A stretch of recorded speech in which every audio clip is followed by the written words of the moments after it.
Oi, gente, boa tarde, tudo bem? Sou a tia Dani, esse é a Duda, esse é o Bernardo. E hoje a gente tem uma missão.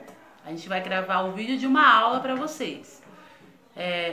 Eu sei que vocês já perceberam que a gente não tem ido à igreja, né? Que os cultos têm sido online, que tudo está acontecendo pelo celular. Então a tia vai gravar um vídeo de uma aula para vocês e eu espero que vocês participem e com a ajuda dos pais de vocês aí na sua casa, vocês façam essas experiências que a gente vai fazer aqui, tá? Então vamos lá. Lá em 1 Reis 17, do 9 ao 16, conta uma história. A história de uma viúva. Essa viúva, ela tinha um filho, né? Ela era viúva por quê? Quando uma pessoa é viúva? Porque o marido dela tinha morrido. Então só vivia ela e o filho dela. E eram tempos muito difíceis, né? Fazia tempo que não chovia naquele lugar. Então, naquela época eles viviam do que eles plantavam. E se não chovia, não tinham o que eles colher e não tinham o que eles comer. Então não chovia. E tinha pouca coisa para eles fazerem para comer naquela época. Então, vivia ela e o filho dela somente. Então Deus falou para o profeta Elias, empresta Elias aqui, Bernardo. Falou para Elias, deu uma missão para ele. E ele disse, passe lá por Serepta, que eu disse a uma viúva para ela te alimentar, para te dar do que comer e do que beber. Então ela estava lá e ela ia preparar o último alimento que ela tinha. Ela só tinha um pouquinho de farinha e um pouquinho de azeite. E nisso ela saiu lá fora no quintal para pegar lenha para poder fazer a comida dela. Nisso ela avista de longe um homem vindo. Esse homem era Elias, um profeta de Deus. Então ele chega para ela e fala: oi moça, tudo bem? Eu tô com muita fome, muita sede. Será que você pode me dar um pouco de comer? E ela, toda desesperada, porque ela não tinha nem para ela, ela disse: eu posso te dar água, posso te dar de beber, mas eu não tenho o que comer. Eu só tenho um pouco de farinha e um pouco de azeite. Eu vou fazer um pão para mim e para o meu filho e depois a gente vai morrer porque não tem mais o que comer. E ele disse: não, Deus me mandou aqui e ele falou para que você fizesse para mim primeiro e depois ele ia dar toda a provisão para você. Então ela foi obediente. Elias era um profeta de Deus. Ele estava dizendo para ela o que Deus pediu para que ele falasse. Então ela confiou em Deus, teve fé. Ela sabia que ela ia fazer o último pão, ia dar para Elias e depois não ia ter mais o que comer. Mas ela foi obediente. Ela entendeu que aquele homem era um profeta de Deus e assim ela fez. Ela juntou o último azeite, a última farinha que ela tinha e fez um pão. E deu para Elias comer. Ele comeu aquele pão. Então, toda a farinha e todo o azeite dela acabou.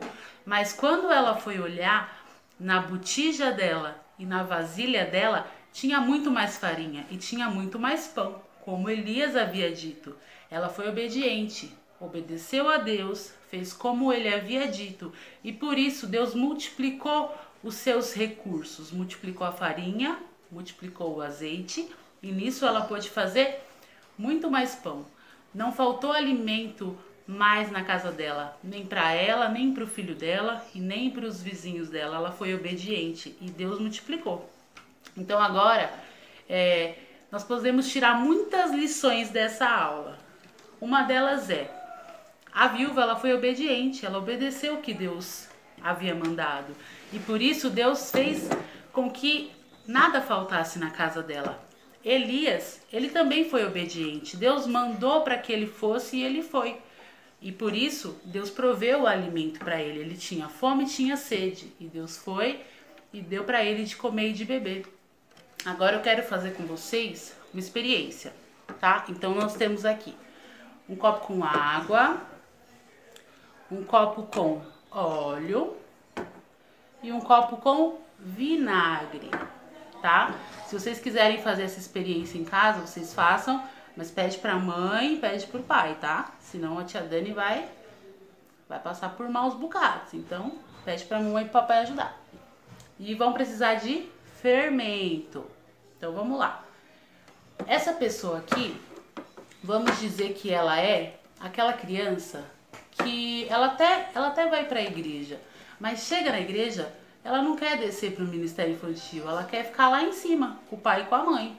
Ela não entendeu ainda que o que Deus tem para falar com ela é lá embaixo, onde ficam as crianças. Então, essa criança é aquela que não quer descer, que faz birra, que chora e fica lá em cima com o papai. O pastor, ele dá o culto, explica tudo certinho, a mamãe entende, o papai entende, mas a criança não entende, porque ele está falando para os grandes. Então, o que acontece? Quando Deus vem e quer fazer alguma coisa na vida dessa criança, olha o que acontece. Nada. Não acontece nada, porque ela não entendeu a palavra, ela não fez o que ela tinha que fazer, que é descer, ficar lá embaixo, ouvir a história do tio e da tia. Então vamos lá. Essa segunda criança, ela é aquela criança que ela vai para a igreja, ela entendeu que ela tem que descer para o infantil, ela desce, só que chega lá, na hora da história, ela presta atenção? Não. Ela faz bagunça. A tia tá explicando a história e ela tá brincando, tá conversando com o amiguinho. Então quando Deus vem, esse é Deus, tá? Ele quer fazer alguma coisa na vida dela, olha o que acontece. Nada. Deus não pode fazer nada. Por quê? Porque Deus precisa que a gente faça a nossa parte. Então, essa aqui é uma terceira criança. Essa criança, ela vai para a igreja, ela desce, ela entendeu que o lugar dela é no infantil. Na hora da história, ela presta atenção. Depois que ela sai da igreja, ela continua lembrando da história. Ela vai para a escola, ela conversa com os amigos, ela passa aquela história para frente. Então, quando Deus vem na vida dela, olha o que acontece. Ele pode fazer grandes coisas, ele transforma a vida dela. E ele transforma a vida de todo mundo que está ao redor dela. Então, eu quero que vocês entendam isso. Que a gente pode não estar indo para a igreja agora, mas tudo vai voltar ao normal em breve, tá? A tia tá com saudade, eu sei que vocês também estão. Mas que, mesmo aí na casa de vocês, vocês continuem lendo a Bíblia, orando, jejuando, brincando com a família de vocês, tá? E não se esquecendo que a gente tem que fazer a nossa parte, senão Deus não pode fazer nada. Não é verdade? Então, vamos dar tchau agora? Tchau, gente. Até a próxima aula.